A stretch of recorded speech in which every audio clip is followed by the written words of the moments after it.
Hello നമസ്കാരം. നിങ്ങളുടെ മനസ്സിലൊരു യെസ് ഓർ നോ ചോദ്യം ഉണ്ടെങ്കിൽ ആ ചോദ്യത്തെക്കുറിച്ച് ചിന്തിച്ചുകൊണ്ട് ഇതിൽ നിന്നൊരു കാർഡ് ചൂസ് ചെയ്യുക. കാർഡ് 1 അല്ലെങ്കിൽ കാർഡ് 2. നിങ്ങൾ കാർഡ് 1 ആണ് ചൂസ് ചെയ്തിട്ടുള്ളതെങ്കിൽ നിങ്ങൾക്കുള്ള ഉത്തരം യെസ് ആണ്. ഓക്കെ, ഇതൊരു പുതിയ തുടക്കമാണ്. അപ്പോൾ നിങ്ങളോട് പറയുന്നത് ഇപ്പോഴത്തെ മൊമെന്റിലായിരിക്കുക, പ്രസന്റ് മൊമെന്റിലായിരിക്കുക. നിങ്ങളുടെ ജീവിതത്തിൽ സന്തോഷം തരുന്ന ഒരുപാട് കാര്യങ്ങൾ നടക്കുന്ന ഒരു സമയമാണ്. ആ സന്തോഷം തരുന്ന മൊമെന്റുകളൊക്കെ ആയിരിക്കുക, സന്തോഷമൊക്കെ അനുഭവിക്കുക. അതുപോലെ ആഘോഷങ്ങളുടെ ഒക്കെ ഭാഗമാകാൻ കഴിയുമെങ്കിൽ അതൊക്കെ ആകുക.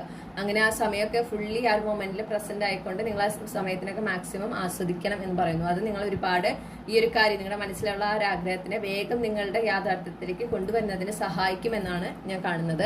ഇനി നിങ്ങൾ കാർഡ് 2 ആണ് ചൂസ് ചെയ്തിട്ടുള്ളതെങ്കിൽ നിങ്ങൾക്കുള്ള ഉത്തരം നോ ആണ്. ഓക്കെ, അത് നിങ്ങൾക്ക് ഒരുപാട് പ്രശ്നങ്ങളാണ് നിങ്ങളുടെ ജീവിതത്തിലേക്ക് കൊണ്ടുവരിക ഈ ഒരു കാര്യം നടന്നു കഴിഞ്ഞാൽ.